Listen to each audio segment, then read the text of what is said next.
It's time for From the Shortgrass, presented by UAMS Health Orthopedics and Sports Medicine with Trey Schaap. A golf podcast for those who love golf, struggle with golf, and just like to enjoy the outdoors and fellowship with friends, all while chasing a ball around, trying to put it in a 4 1/4 inch diameter hole. From the Shortgrass is presented by UAMS Health Orthopedics and Sports Medicine, and brought to you by Stevens Incorporated, an independent financial services firm with the freedom to focus on what matters most. Beechwood Pinnacle Hotels. We partner with you to deliver high-yield results by managing, developing, and investing in top-quality hospitality assets. And now, from the Shortgrass, here's your host, Trey Schaap. Welcome to another edition of From the Shortgrass, presented by UAMS Health Orthopedics and Sports Medicine. I am your host, Trey Schaap. Carla Bernat Escudero wins the Augusta National Women's Amateur. She shoots 68, 68, and 68, 4 under par on her final round at Augusta National. She shot 8 under par over the 2 rounds at Champions Retreat to finish at -12, 1 shot ahead of Astrid Talley. Here is Carla Bernat Escudero after her win. It's hard to describe with words, but I was just so happy and relieved that I made the putt, because I saw on the scoreboard there was one girl that it was just 1 shot behind me. So I was like, you need to make these. And make it, she did. She parred the 18th hole to finish at -12. Astrid Talley finished 1 shot behind her at 11 under par. She shot rounds of 71, 66, 68. Lottie Wode, the number 1 ranked women's amateur, finished in 3rd at -9. And how about this? In her first time ever playing, Mackenzie Lee of Little Rock, Arkansas, she plays on the SMU golf team. She shot a first-round 68 at Champions Retreat and then followed that up with an even par 72 at Champions Retreat. And then her final round at Augusta National, an even par 72 to finish tied for 11th at -4 in her first Augusta National Women's Amateur event. Of course, the Augusta National Women's Amateur is just the beginning of 2 long weeks in Augusta, Georgia. You have the drive, chip, and putt that just finished up, and it is Masters Week now. Scotty Scheffler is your defending champion. You'll have the Champions Dinner on Tuesday night, the par 3 contest on Wednesday. Play gets underway on Thursday. You've got 4 days of golf at Augusta National, and you can check out all of the action on their website, masters.org. Coming up on this edition of From the Shortgrass, I sit down with Bob Toski.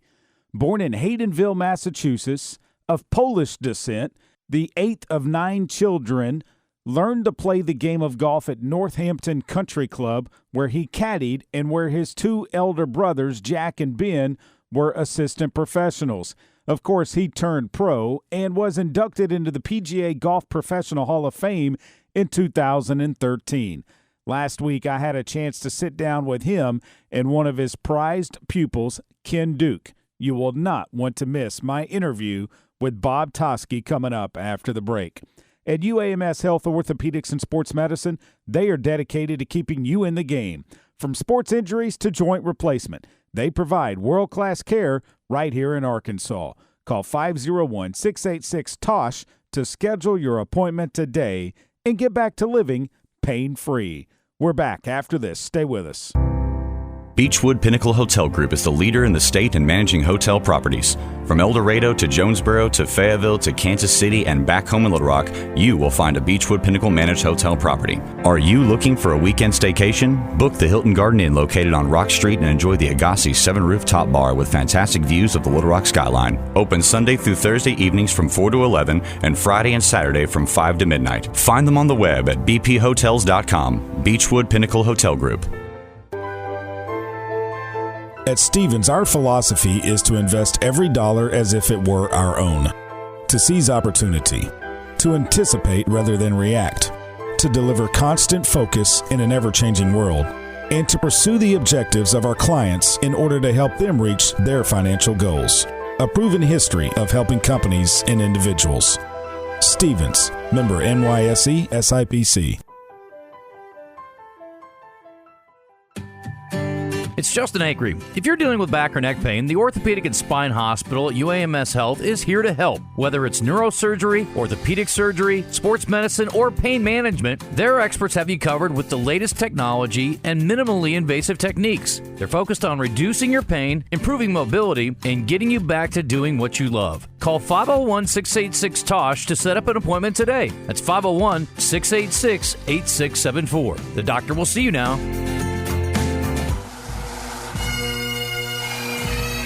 Welcome back to this edition of From the Shortgrass, presented by UAMS Health, Orthopedics, and Sports Medicine. I am Trey Schaap. Before we go any further, I need to thank Matthew Allen and Blair Allen. They know how to manage hotel properties. Beechwood Pinnacle Hotel Group.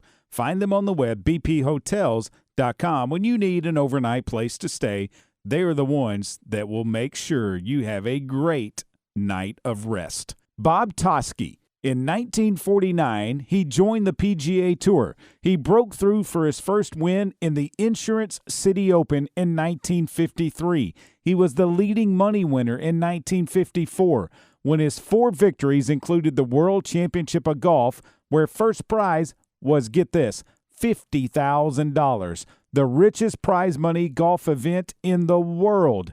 That victory also earned him a $50,000 contract from promoter George S. May to put on 50 exhibitions the following year. He would put on 57 and play in only 14 events in 1955. He scaled back his playing career starting in 57 after his wife Lynn gave birth to 3 boys in a span of less than 4 years. And then he started teaching the game of golf. One of the best gentlemen you'll ever meet, Bob Toski. I had a chance last week to sit down with Mr. Toski and Ken Duke, one of his prized pupils, if you will. Bob Toski taught Ken Duke how to win on the PGA Tour starting at the age of 40. Ken finally broke through at the age of 44 in Hartford at the Travelers Championship. You will enjoy this interview with Bob Toski. It took place in the Media Center at the James Hardy Invitational in Boca Raton, Florida. You'll have to pardon some of the background noise, but you will get a kick out of hearing from Bob Toski. On the tee, Bob Toski. Mr. Toski, thanks for joining me on this edition of From the Shortgrass. Do you remember the first time you ever picked up a golf club? I was 6 years old. 6 years old. What was that feeling like? Do you remember that? Yes, it was. I was taught to do nothing but chip and putt. And my brother cut down a 6-iron and a putter, and he said, all you're going to do is chip and putt. And I learned how to strike the ball with a shorter swing, with more control, with a descending blow, to strike and hold and don't fold. And I learned that how to chip and putt, and that was my start of learning how to play golf. I still teach the higher handicap player to start from the green to get to the tee so he get back to the green quicker. Yeah, I mean, because that's what you want to do. If there is someone starting out in the game of golf, what's one tip, one thing that they can take that they have to have? Well, is it a grip? How you hold it is how you not fold it. Okay, how's that for a line? Yeah. The grip is the most important part of your golf swing because your hands are the only thing touching the club. And the hands are the feelers of what you do. So when you learn to train your hands, I think that most golfers have untrained hands. Mm-hmm. And when they have untrained hands and they're trying to work with bigger muscles, the little muscles are more important than the big ones. When you eat, when you do anything, your hands and your feet are the 2 parts of your body that are controlling your body. So your hands are really the secret to becoming a good player and more consistent and a better striker of the ball. There's an old saying, strong, sensitive hands are the answer to a great golf swing. Really? Weak hands that are unsensitive, you got no chance.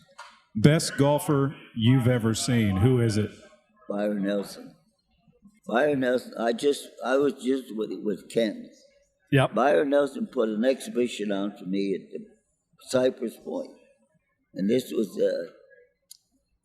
in the late 50s. And he hit, I told him to hit a driver, no tee. I'll call the shot. Off the turf. Low fade, medium fade, high fade.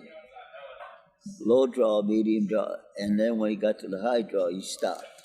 And he said, this is the hardest shot, this strike with no tee. And he hit this draw, and I said, what a beautiful shot, Byron. He said, wasn't high enough.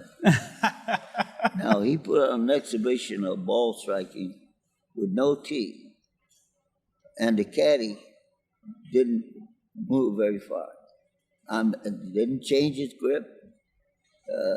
Probably a slight change in his address position and his ball position, but the greatest exhibition of shot making I've ever seen in my life. That's why he won 18 one year and 11 in a row.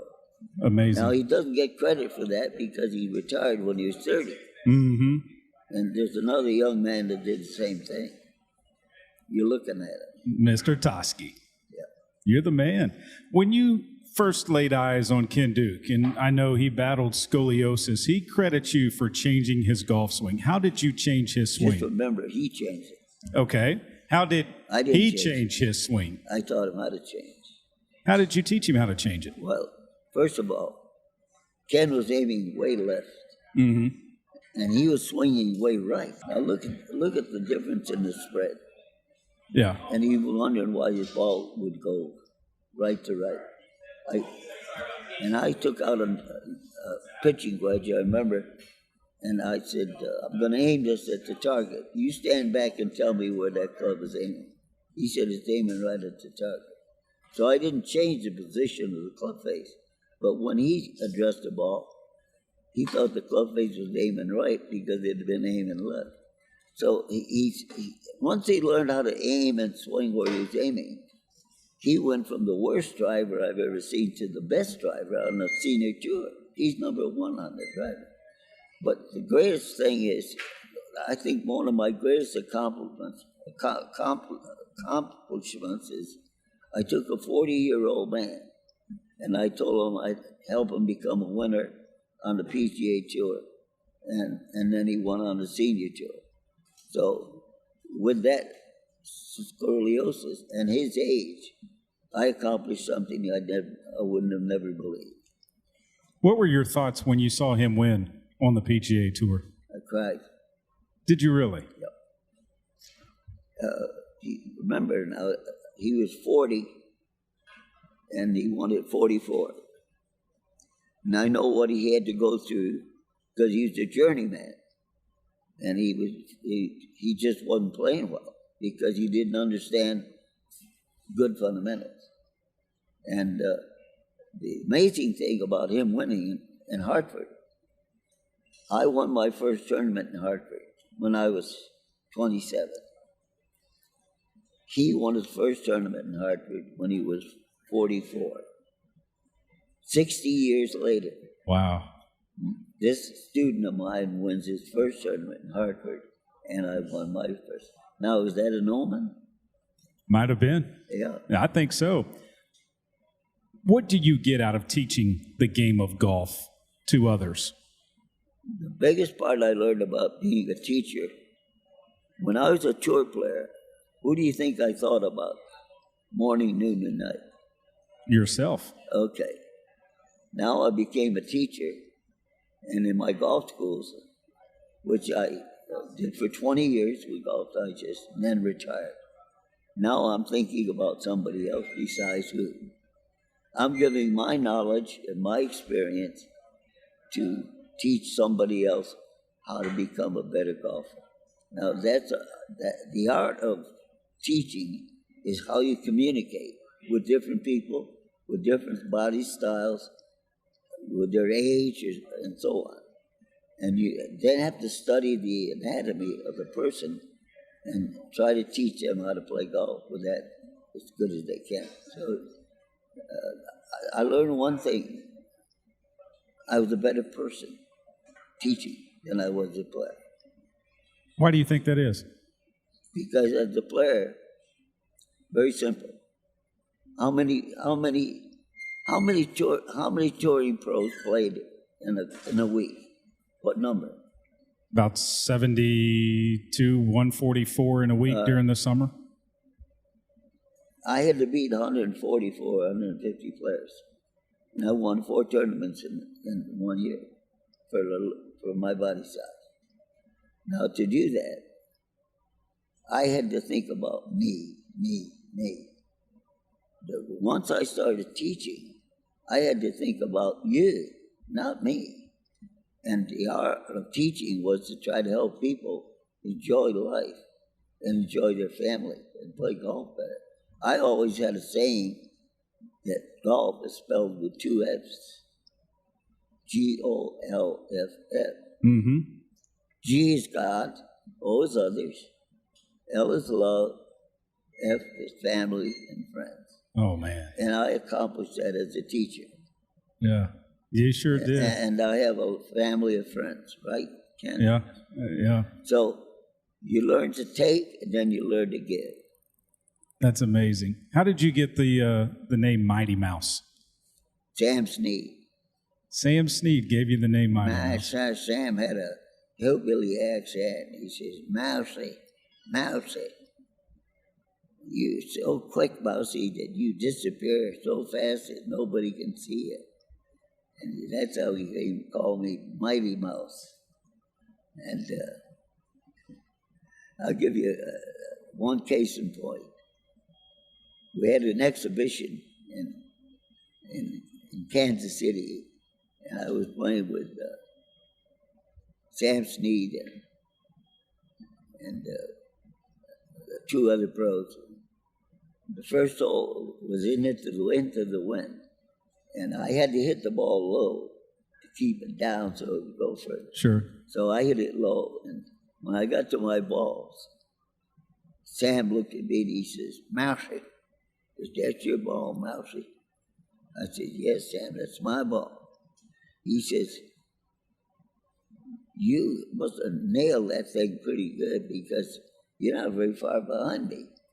I said, well, it had a lot to do with technique and knowing how to control the ball into the wind. And he said, what kind of books you reading? I said, good ones. Being in the Instructors Hall of Fame, what does that mean to you? Well, I was the first one to be inducted alive. The other guys were all dead. And when I looked back and saw Armour and all these great players, and here I was looking back at them, and I said to the audience, I'm glad that they put me in while I was alive. And being a PGA professional, as long as you did, what does the PGA Golf Association of America mean to you? An organization of about, 30,000 pros that are merchandisers, teachers, players. Of course, that broke away and went on the tour. The tour broke away from the PGA of club pros. And the PGA is a growing organization to help young men become teachers, players, and to earn a decent living. And it's a gentleman's game.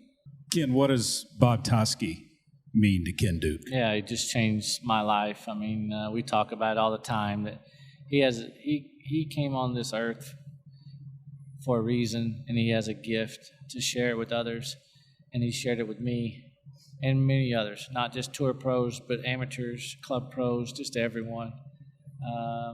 I wouldn't be talking to you guys right now if I wouldn't have met him, because I wasn't very consistent, wasn't very good. Sure, I was streaky, but I wasn't consistent what you had to be on the tour to play at a competitive level. And you hear Tiger talking about he's not ready. Well, I was not ready.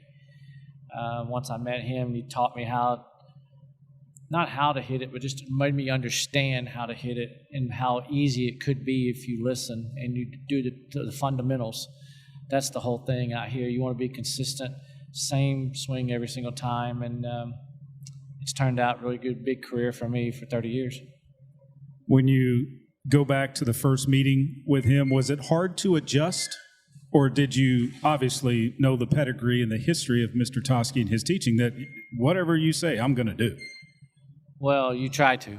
Yeah. You may not get it done, but you try.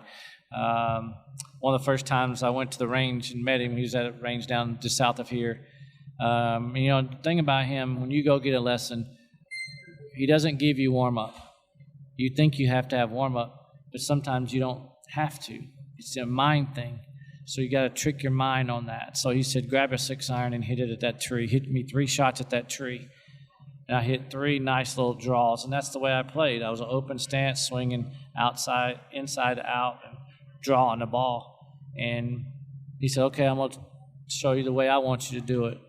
So he squared up my stance, brought the club more inside, down the line of play. The second 6-iron, I hit the tree. And now the ball was going straight. It wasn't going a push cut or a hook or whatever.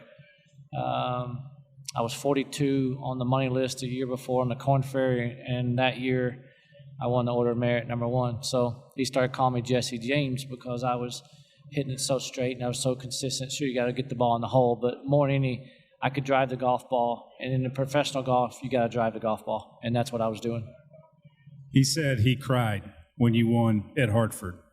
I'm sure you did too. A lot of Arkansans cried. I mean, but hearing him say that, what does that mean to you? I'm almost crying now, because it was where I grew up, and you know where I grew up, back in small town in Arkansas. I didn't have much. My parents didn't have much. A dream for me to go play the PGA Tour, much less winning, it's unheard of.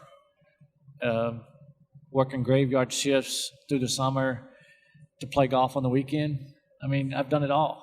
We all have stories, to get there and all that stuff. But just to be able to compete on the highest level possible, it meant so much. When you get to retirement age and look back on your career, this man coming into your life, I'm sure is probably going to be up there towards the top. Of course it is. I mean, obviously my wife is the biggest supporter, my kids, I have 2 kids, but somebody like this, that's, why me? He talks about all the time, why is his gift so touching to so many people? Is because he knows that's why he's here. That's why he's here. But him coming in to teach another person of thousands that he's taught to get you over the hump and get you to the next level, that's a beautiful thing. If you could say one thing to Mr. Toski besides thanks, what would it be? I appreciate your friendship. That's what it's all about. It's not about going and hitting balls and us playing and all that stuff. It's about our friendship, eating lunch, eating breakfast, just visiting, riding around the cart and letting me hit a few balls, letting him hit a few balls. I enjoy sitting, back in the day when we first started, I watched him hit balls, and it's pretty special. We became friends and a family. Right. And that's what golf made for me as a teacher. Because he's a wonderful person, good family man. And he learned the hard way. Best golf course you've ever played?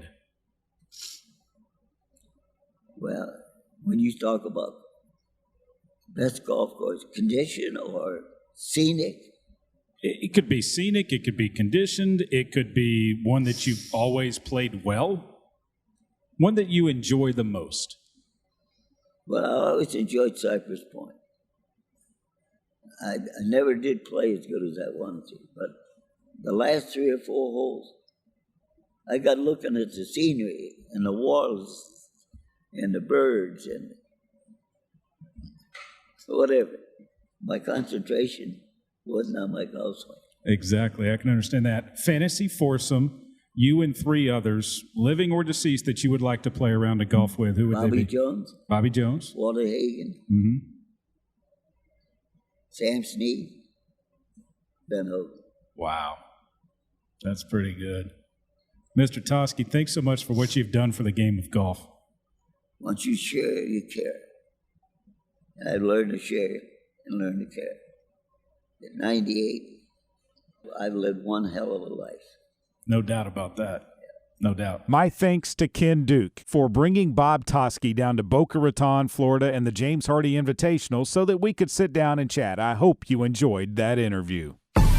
Heading to El Dorado to check out some live music or to play Mystic Creek? Stay at the Haywood, the only boutique hotel in the middle of downtown and the Murphy Arts District. If you are spending a weekend in Hot Springs, make plans now at the Marriott Courtyard close to Lake Hamilton and Oaklawn. Beechwood Pinnacle Hotel Group manages both of these fine properties, and you will rest easy knowing that your every need is taken care of. Beechwood Pinnacle Hotels on the web at bphotels.com.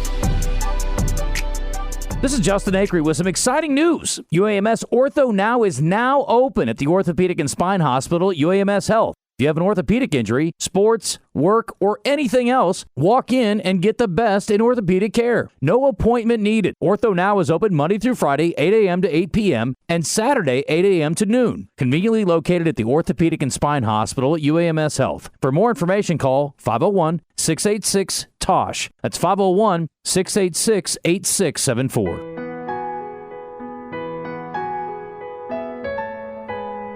Welcome back to this edition of From the Shortgrass, presented by UAMS Health, Orthopedics, and Sports Medicine. Masters Week is here. Last year, Vern Lundquist sat in the 16th tower for the final time at Augusta National. This year, Bernhard Langer will walk the fairways in his last competitive rounds of the Masters tournament. And 20 years ago, Tiger Woods hit probably the greatest shot in Masters history. He was playing the 16th hole with his playing competitor, Chris DeMarco. He chipped in, and you might remember the iconic shot of his Nike golf ball hanging on the lip before dropping into the hole. Who had the great call? Uncle Vern. Vern Lundquist in the 16th tower with Lanny Watkins with some commentary. Here is that interaction on that famous chip-in 20 years ago this year. This is the ball of Tiger Woods. Lanny, what about this? Vern, this is extremely difficult. This is one of the toughest pitches on the entire place here. He's got to put this well that you can see him looking up the slope. He's almost got to put it up to where you saw Trevor Immelman's ball come from to get it close. Well, I am reminded of Davis Love here 4 or 5 years ago when he pitched in. Yeah, he's a little bit further up, I think, than Davis was. Yes, he is. Got the same basic kind of shot. He's going to have to get it close, he's going to have to put it up into the slope, though, somewhat. And, of course, it's made a lot tougher by having that second cut right behind the ball. It almost forces him, I think, to put it back and have to hit a low shot. He cannot put it up in the air with the second cut that close behind the ball. You can see him putting it back in his stance right here and picking the club up like he's going to hit right down on it. And he's picked out a landing spot that is a good 25 feet above the hole. There's a good chance he doesn't get this inside DeMarco's ball.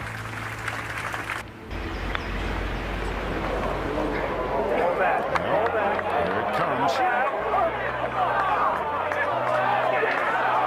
Oh, my goodness.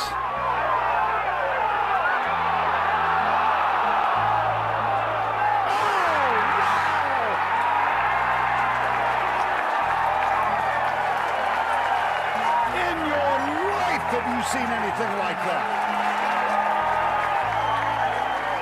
In your life, have you ever seen anything like that? No, Vern, I don't think I have. And hopefully this year, we might see something that gets close to that, or even maybe goes beyond that. The Masters, one of the best times on the golf calendar. I hope you enjoy it, everybody. That's it for this edition of From the Shortgrass. Remember, when you find your ball mark on the green, fix it and a couple of more. And I hope to see you sometime soon from the Shortgrass. You have been listening to From the Shortgrass, presented by UAMS Health, Orthopedics, and Sports Medicine, a weekly podcast dedicated to the game of golf. This has been a presentation of the Buzz Radio Network in association with Majestic Cubby Productions.